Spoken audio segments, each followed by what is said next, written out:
हारो या जीतो, लेकिन ये 70 मिनट तुमसे कोई नहीं छीन सकता। बात तो बहुत सही बोली है, बट 70 मिनट नहीं, मुझे चाहिए 90 दिन। अगर क्लास 10 की केमिस्ट्री में कुछ नहीं आता, जीरो से शुरू करनी है, तो जीरो से तुम्हें हीरो बना दूंगी, क्योंकि मैं आज ले आई हूं स्टेप बाय स्टेप स्ट्रैटेजी कि कैसे क्लास 10 की केमिस्ट्री को कंप्लीट करना है, रिवाइज करना है, उसमें फुल मार्क्स लेकर आने हैं सिर्फ 90 दिन में। तो चलिए बेटा, इस वीडियो को एंड तक देखिएगा, क्योंकि this video is going to be very helpful for you. Class 10 chemistry in 90 days. दिन है 90, चैप्टर हैं 4। कौन से 4 चैप्टर हैं बेटा आपके पास? Chemical reactions and equations, acids, bases and salts, metals and non metals, carbon and its compounds. अब मैंने क्या करा बेटा, मैंने इन 90 डेज को 3 फेजेस में डिवाइड कर दिया है। Phase 1, phase 2, phase 3। फेज 1 में आपके पास 4 हफ्ते हैं, फेज 2 में आपके पास 4 हफ्ते हैं, फेज 3 में आपके पास 4 हफ्ते हैं। तो चलिए देखते हैं कि फेज 1 में आपको क्या करना है। बेटा फेज 1 होने वाला है आपका एनसीईआरटी मास्टरी फेज।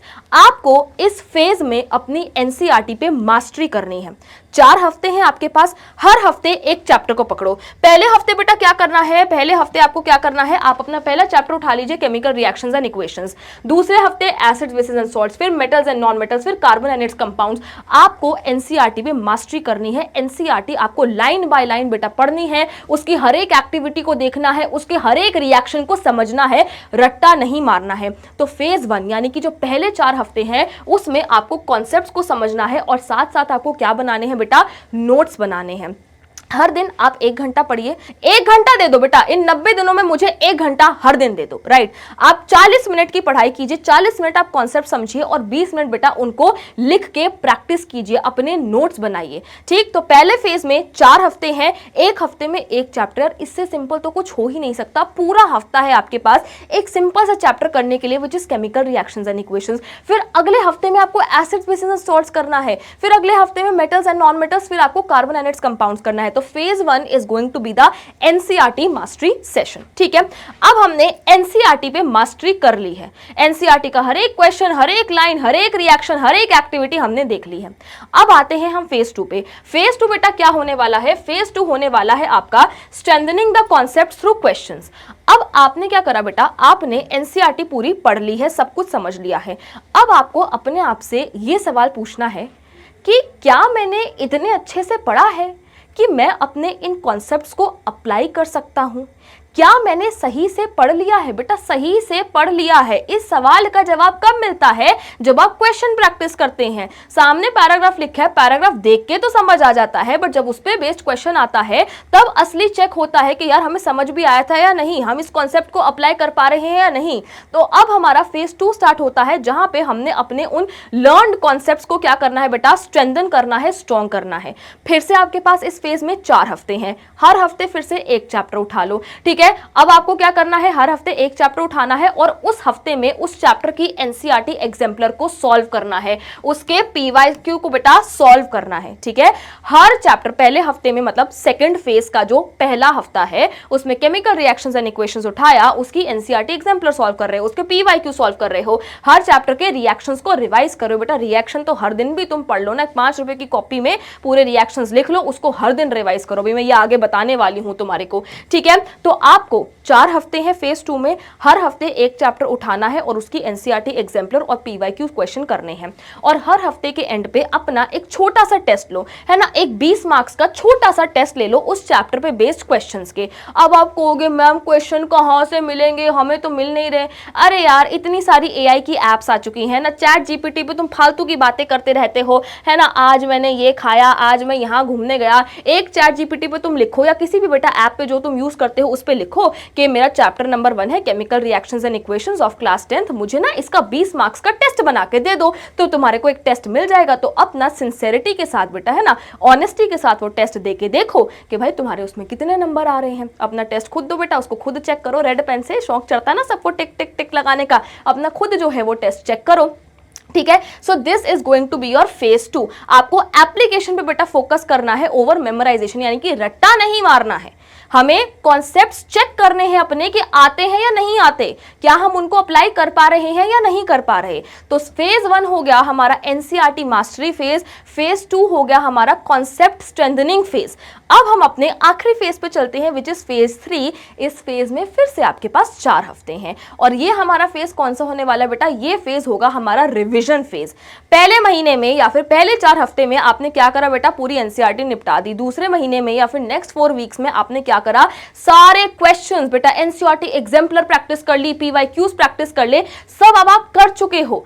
अब क्या इंपॉर्टेंट रह जाता है बेटा? अब इंपॉर्टेंट रह जाता है रिवीजन करना।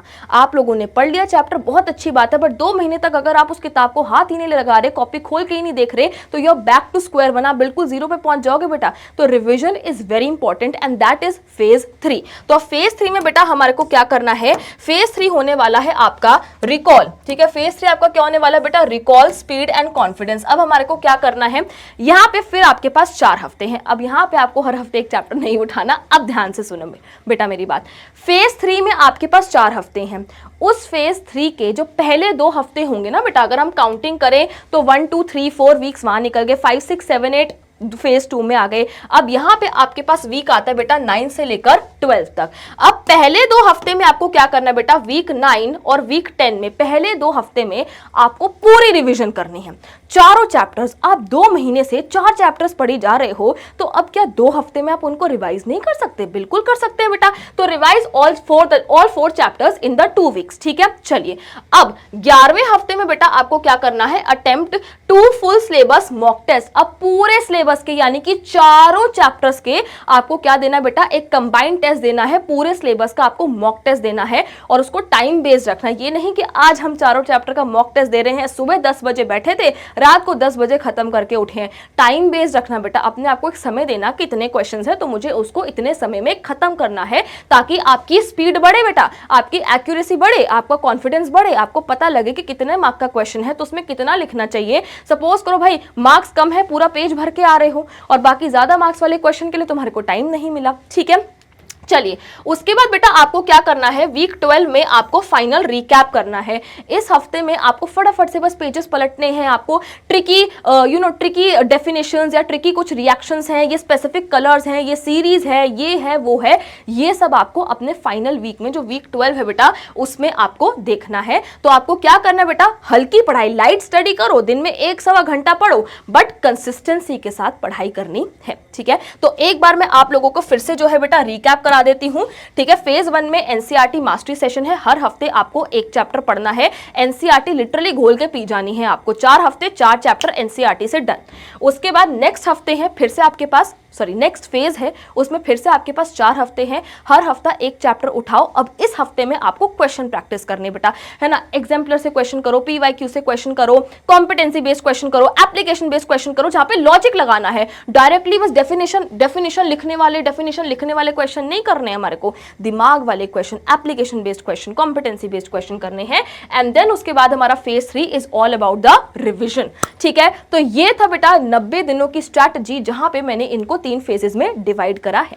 लास्ट में आपको कुछ बेटा कॉमन स्टडी टिप्स दे देती हूं मैं। सबसे पहले स्टडी विद एनसीईआरटी ओपन। बहुत सारे बच्चे ऐसे होते हैं कि एनसीईआरटी नहीं पढ़ते हैं, ठीक है, बस कोई वीडियो देखी वहां से सब कुछ हमने अपना पढ़ लिया। बहुत बार ऐसा होता है बेटा कि किसी वीडियो में या कहीं और आप किसी सोर्स से पढ़ाई कर रहे हो, वहां पे गलत चीज दे रखी है, और क्योंकि आपने एनसीईआरटी नहीं खोली, आप बस उस गलत चीज को ही पढ़ी जा रहे हो। तो एनसीईआरटी खोल के बेटा पढ़ाई करनी है, आंखें खोल के आपको पढ़ाई करनी है, और एनसीईआरटी को अपना बेस बनाएं। 100 किताबों पे नहीं जाना है हमने, एनसीईआरटी को बेस बनाए बेटा, ठीक है। चलिए राइट वाइल लर्निंग, अगर आप मन में ऐसे हवा में Zn plus H2SO4 gives this ऐसे रिएक्शन लर्न नहीं होते बेटा, हवा में लिख लिख के प्रैक्टिस करो। जितना लिखोगे बेटा उतना रिटेंशन पावर, मतलब उतना आपका रिटेन रहेगा, रिटेंशन पावर आपकी बढ़ेगी। मेक अ रिएक्शन नोटबुक, ये मैं आपको पहले ही बता चुकी हूं कि यार 5-10 रुपए की एक पतली सी कॉपी ले लो, और हर चैप्टर के जो भी इंपॉर्टेंट रिएक्शंस हैं या फिर कोई भी ऐसी चीज है जो आपको लगता है कि हम ये भूल जाते हैं, ये कलर्स इंपॉर्टेंट है या फिर ये कोई सीरीज आ रही है ये इंपॉर्टेंट है, तो जो भी आपको चीजें इंपॉर्टेंट लगती हैं उस 5-10 रुपए की कॉपी में उसको लिख लो बेटा।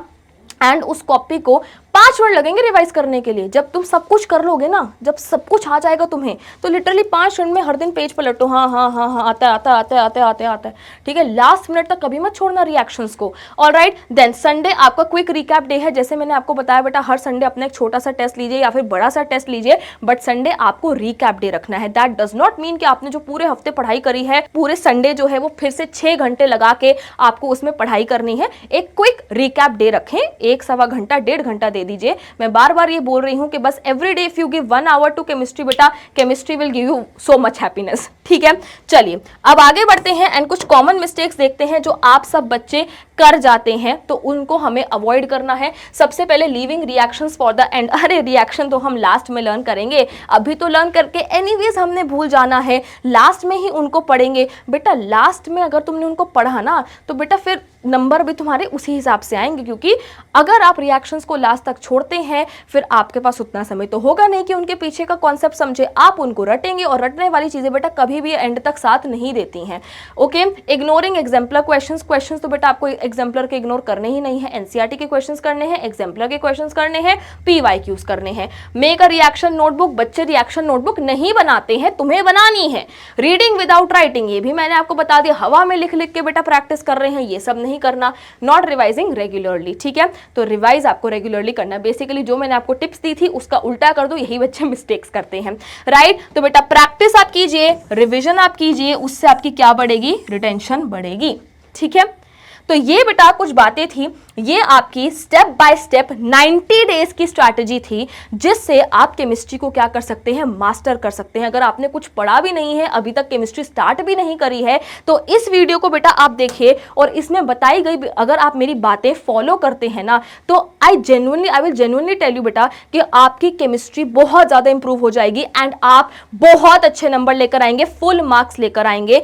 मैंने पहले भी बोला है, I will repeat once again, 90 days हर दिन 1 से 1.5 घंटा अगर आप केमिस्ट्री को देंगे, तो केमिस्ट्री बेटा आपको बहुत अच्छे रिटर्न्स देगी। इस वीडियो को आपने देखा है, दैट मीन्स कि आप अपनी पढ़ाई को लेकर सीरियस हो चुके हैं। तो एक बार नीचे कमेंट में, है ना, कमेंट्स में नीचे टाइप कर देना that I will follow this.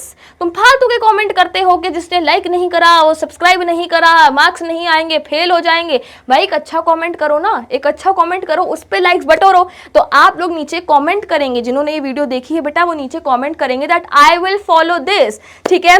चलिए, तो आज का ज्ञान यहीं पे खत्म होता है। मैं आपसे मिलूंगी अगली बार, तब तक के लिए टाटा बाय बाय, सायनारा बच्चों।